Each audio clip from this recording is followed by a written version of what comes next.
Peristiwa kecelakaan lalu lintas maut kembali terjadi di kota Palembang.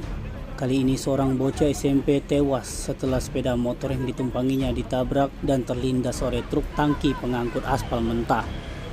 Peristiwa maut itu terjadi di Jalan Letkol Nuramin, Kelurahan 3 Ilir, Kecamatan Ilir Timur 2, Palembang, tepatnya di depan Bom Baru. Korbannya adalah M, 15 tahun, warga Jalan Mayor Zain, Kelurahan Sungai Lais, Kecamatan Kalidoni, Palembang.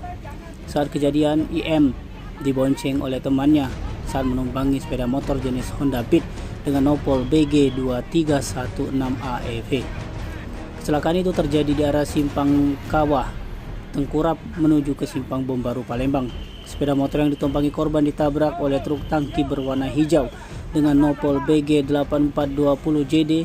Dalam peristiwa itu juga, mobil truk tangki itu menabrak salah satu pabrik pengolahan CPO.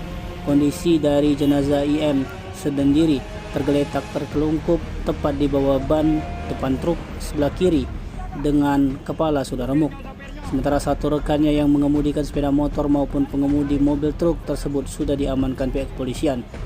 Akibat kecelakaan yang merenggut nyawa bocah SMP ini, lalu lintas di jalan arah Simpang Kawah Tengkurap tersendat.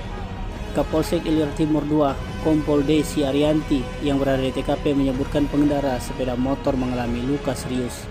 Sementara terkait kronologis kecelakaan maut itu, pihaknya menyerahkan ke penyidik Satlantas Polrestabes Palembang. Tim Liputan Sumsel Update TV melaporkan.